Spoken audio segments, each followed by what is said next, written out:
Gore's emotional film, An Inconvenient Truth, is regarded by many as the definitive popular presentation of the theory of man-made global warming. His argument rests on one all-important piece of evidence taken from ice core surveys in which scientists drilled deep into the ice to look back into Earth's climate history hundreds of thousands of years. The first ice core survey took place in Vostok in the Antarctic.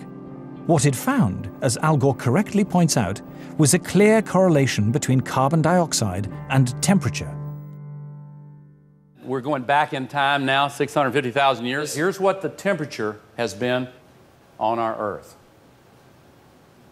Now, one thing that kind of jumps out at you is, did they ever fit together? Most ridiculous thing I've ever heard. The relationship is actually very complicated, but there is one relationship that is far more powerful than all the others, and it is this. When there is more carbon dioxide, the temperature gets warmer.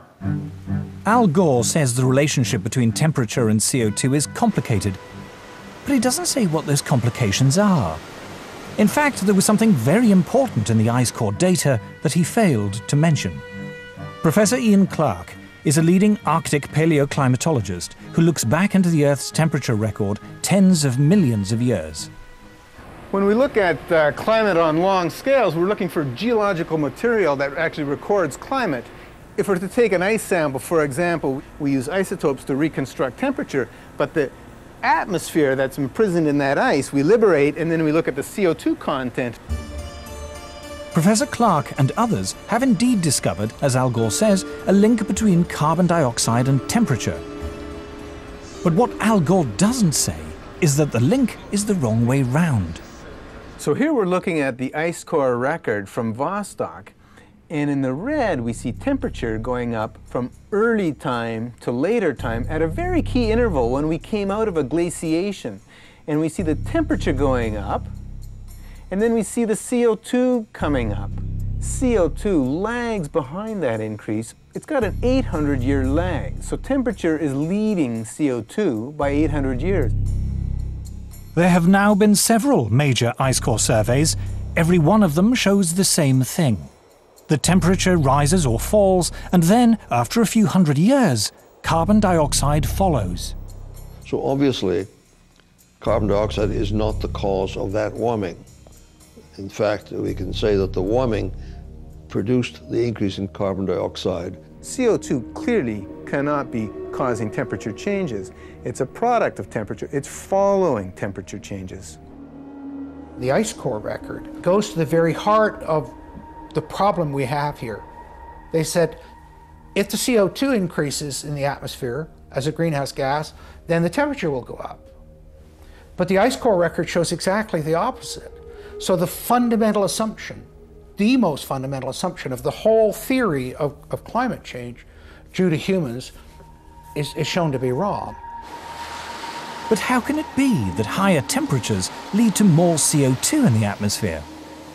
To understand this, we must first restate the obvious point that carbon dioxide is a natural gas produced by all living things. Few things annoy me more than to hear people talking about carbon dioxide as being a pollutant. You're made of carbon dioxide. I'm made of carbon dioxide. Carbon dioxide is how living things grow. What's more, humans are not the main source of carbon dioxide. Humans produce a small fraction in the single digits percentage-wise of the CO2 that is produced in the atmosphere. Volcanoes produce more CO2 each year than all the factories and cars and planes and other sources of man-made carbon dioxide put together. More still comes from animals and bacteria, which produce about 150 gigatons of CO2 each year, compared to a mere 6.5 gigatons from humans. An even larger source of CO2 is dying vegetation, from falling leaves, for example, in the autumn.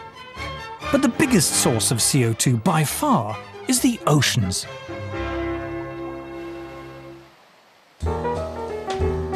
Carl Wunsch is Professor of Oceanography at MIT. He was also visiting professor in oceanography at Harvard University and University College London, and a senior visiting fellow in mathematics and physics at the University of Cambridge.